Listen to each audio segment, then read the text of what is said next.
Time to welcome one of my favorite combos on Cricket Connected. La la, the combo of fire and ice. Gigi and Irfan, buddies on the show. Over the last 3.5 months, we've been busy with the permutations and combinations of the cricket schedule, but we do have a definite answer.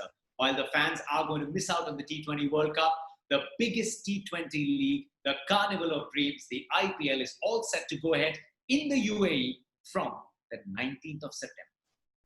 Irfan, Gautam, I'll come to the cricketers and their perspective on almost the confirmation of the IPL in a moment. But just for the fans, Irfan, this is such big news. We all were waiting for IPL and nothing better than this news because so many things depend on that. A lot of career depends on that and a lot of financial support depends on IPL. So all the cricketers in the world, they're waiting. But most importantly, the kind of cricket we're going to see, the competition. It's nothing gets better than this wonderful league, which is one of the best in the world. Do you think it's also fair if it moves to the UAE, it also doesn't add that extra burden on authorities in our top cities who are anyways fighting the pandemic? So it's a great venue to play cricket in any format. And plus, most importantly, I think it's going to change the mood of the nation as well. I've said it before on the show as well, that it's not about which franchise win, which players score runs, which guy takes wickets. It's just changing the mood of the nation, which has been low since last 2.5 months. So this IPL probably will be much bigger than the rest of all the IPLs because I think this is for the nation. This is for the nation. That's actually a nice statement. It's got a nice ring to it as well. I'm sure all the fans will connect to that. There is a question that's coming from one of our fans through hashtag #. Rutika is asking, what is it like to play in the UAE? Oh, it was a wonderful experience. The fans over there, they're very excited about your cricket coming there when we went there in 2014. I remember the mall did move around a bit as well, except Sharjah. Sharjah was a bad venue for the bowlers, but when you look at, playing in Dubai and Abu Dhabi, the ball does seem around a bit. It's an open stadium in Abu Dhabi as well. So as a bowler, I enjoyed that. This time around, you'll be playing in the UAE in September, October. So also it's not going to be as hot perhaps as what it was in 2014. Yeah, exactly. I think the weather's going to be different and let's see how the ball's going to behave. There's going to be a little bit of chill in the air. It might start swinging. There might be a dew factor as well. But fabulous venues. Absolutely fabulous. World-class venues, world-class city, world-class hotels. So you can't ask for anything more. So great news on one front, Irfan, Gautam. But the other question is, the next ICC event is about 15 months from now. So what's in store for the likes of MSD and AB de Villiers when you look at their international careers? To be honest, looks very difficult for Mahendra Singh Dhoni going forward. He has done amazingly well for the country, but going forward and playing those ICC big trophies looks very difficult. 15 months is a long time to keep yourself motivated as well. I mean, must be really tough. I've always said it that retirement is something which is a very, very personal decision. And again, age is just a number. I think if you're in very good form, if you're hitting the ball really well, especially with someone like MS Dhoni, AB de Villiers, the case of AB de Villiers is very different to MS Dhoni. AB de Villiers, South Africa needs him with the kind of depth they have, with the kind of batting talent they have.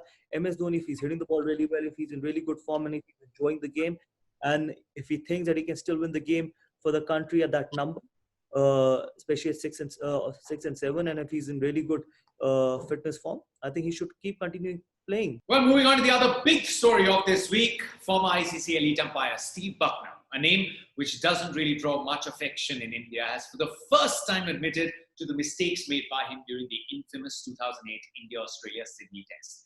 One of the longest serving umpires of the game, Buckner acknowledged that one of his decisions might have robbed Anil Kumble's Indian side a chance to create history down under. Irfan, 12 years is a long time, but not perhaps when the Sydney Test is mentioned. What were the reactions in the Indian dressing room around that? The Sydney Test match, it was not just one mistake. There were about 7 mistakes which cost us the game. And there were mistakes where Andrew Simon was playing and he got out nearly, I remember, 3 times. Umpire didn't give him out. He was the man of the match. We lost by 122 runs. If only one decision against Andrew Simon would have been corrected, we would have won that game easily. And as I said, the kind of value test match cricket has, especially in Australia for a touring side, nothing gets bigger than that. Because for anyone to go there and win a test match, it's a very, very difficult task. And so for us, we were very angry. We were not frustrated. I saw the Indian cricket, the whole team, the management, the managers, everyone, even our masseuse was angry. Was there at any point a feeling? Was it personal? What could have been the reason behind it? What did you make of it as a team? Half of the decision, I thought that they were definitely human error, but half of the decision, at least 3 decisions were thought that why they're not going to third umpire. I remember Anil Kumble, Anil Bhai was bowling and Andrew Steinman was stumped. Umpire didn't even, or it was Harbhajan Singh, umpire didn't even go to the third umpire. Fans had only one thing in mind, that they're doing it purposely. And obviously as a cricketer, we can't think like that. As a sportsman, we have to think, okay, mistakes happen and we need to move forward. But 7 mistakes? Are you kidding me? Do you think maybe around then the umpires also felt that there was a bit of a point to be proven, that we're very brave, we're looking at a big team with big names, but let's just show that we are not here to buckle under any sort of imaginary pressure if it was for them? There are no big names, there are no small names as well. You just got to be as honest as you can on the cricket field and try and be as neutral. So if you try to prove a point, I think that is something that itself is very, very negative, because you don't try and prove a point against anyone. Okay, if it's an out, it's an out. If it's a not out, it's a not out. Whether it's a number 11 or whether it's a number 1 batsman, because ultimately everyone's career is online. But yeah, if you're trying to say that, oh, I give that big decision against a big batsman, probably there is some biasness, or there is something, I think, which is not right. Irfan, how bad did it get, towards the end of it? The behavior from the Aussie camp, when it pushed someone like Anil Kumble to say that only one team played in the right spirit? It was really bad, because first tour I remember in 2003 and 4, after the matches, after the series got over in terms of test and one days, we were going to Australian dressing room and the Australians were coming to our dressing room. But in 2007, it changed. No one went after that Sydney test match to their dressing room, or no one came to our dressing room. So it was totally, we were obviously devastated, but we were very angry, as I said earlier. And when you are angry, obviously you want to stay away, you want to stay in your own dressing room, and you want to think about what we're going to do ahead. Look, that was a point of time where even we thought that we might leave this country and that the cricket won't go ahead. That's how agitated and angry we were. So the mood was really, really bad, and we nearly decided that we're going to cancel the trip and go back, because it was not only about the cricket, it was about our dignity as well. The summer of 2019 belonged to Ben Stokes, but he's repeating his match-winning performances in 2022 on top of the all-rounders chart in Test cricket. Look, it's fantastic to see the kind of cricketer Ben Stokes has turned out to be. And look, he's been their number 1 Test cricketer as an all-rounder. It's not a small feat; it's a huge impact, and the kind of impact he has to English cricket. Gautam, is it astounding what Ben Stokes is doing in Test matches? 10 hundreds, more than 150 wickets, touching about 4,500 runs. Is he pretty much in a league of his own currently in this era as a fast bowling all-rounder? We can talk about his batting, we can talk about his bowling, but look at the kind of catches he takes, whether he's at gully, slip, what can he not do? And as a cricketer of the talent of Ben Stokes, he makes change. He changes situations as well. If nothing is happening, he'll come around the wicket, he'll start bowling those short deliveries, try and make an impact in anything he does. And that is the kind of impact player you need in every lineup. And every captain it would be a dream for every captain to have someone like Ben Stokes. Do we have potentially a same impact producing all-rounder in India? Now, you can't compare anyone in India at the moment with Ben Stokes. Absolutely not. Because Ben Stokes is in its own league. What he's done in Test cricket, what he's done in one-day cricket, what he's done in T20 cricket, I don't think so there's anyone who's actually, forget about India, there's anyone who's even close to him in world cricket at the moment.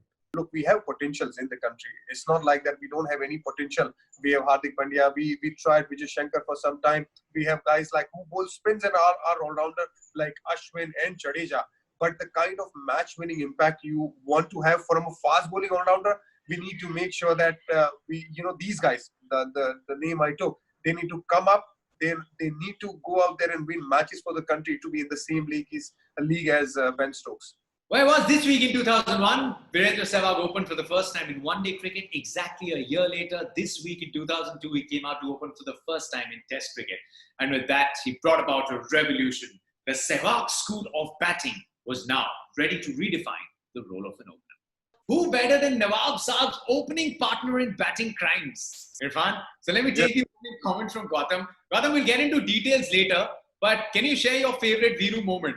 We've had some fabulous partnerships, and especially all of us know that how difficult it is to open the batting, especially in overseas conditions, and that also against a quality attack, especially Test cricket. It's always very tough, but when you have a partner who you share a very good relationship, things get a little easier. And it's exactly the same with the bowling combinations as well. When you have your pretty good mate bowling from the other end, obviously it gets easier as well. So I had that opportunity where I could open for a long time with Virender Sehwag and shared a great relationship as well, because things got a little easier. Obviously, not from the cricketing point of view, just from the mental point of view. Well, let's remind our viewers, Irfan Pathan too has opened with Virender Sehwag. That was in Adelaide, wasn't it, Irfan? Did he give you an advice? What was it like when you were walking out to open with Virender Sehwag? Advice, I think if anyone would have given advice, that's Virender Sehwag. Virender Sehwag would not have taken any advice from anyone per se. But look, it was always fun playing against with Virender Sehwag, against Virender Sehwag. But I remember when I first played with Virender Sehwag, when I came into the Indian team in 2003-04, I saw this guy as an opener who's playing on 190s, and he just got out trying to hit a six. It was in Melbourne Test match, and when I saw his whole inning, I was not playing that game. I was in the dugout, and I was watching that game, and that guy just kept smacking. And first time I got the test of Test cricket, to be very honest, but that kind of Test cricket I never saw. I never saw 4-day cricket in Ranji Trophy, someone playing as an opener and smacking all the bowlers all around the park in Test cricket. I've seen that in one-day cricket, but and I was watching, and I was not believing in my eyes that this is the guy who's just going out and playing like this is T20 cricket at that time.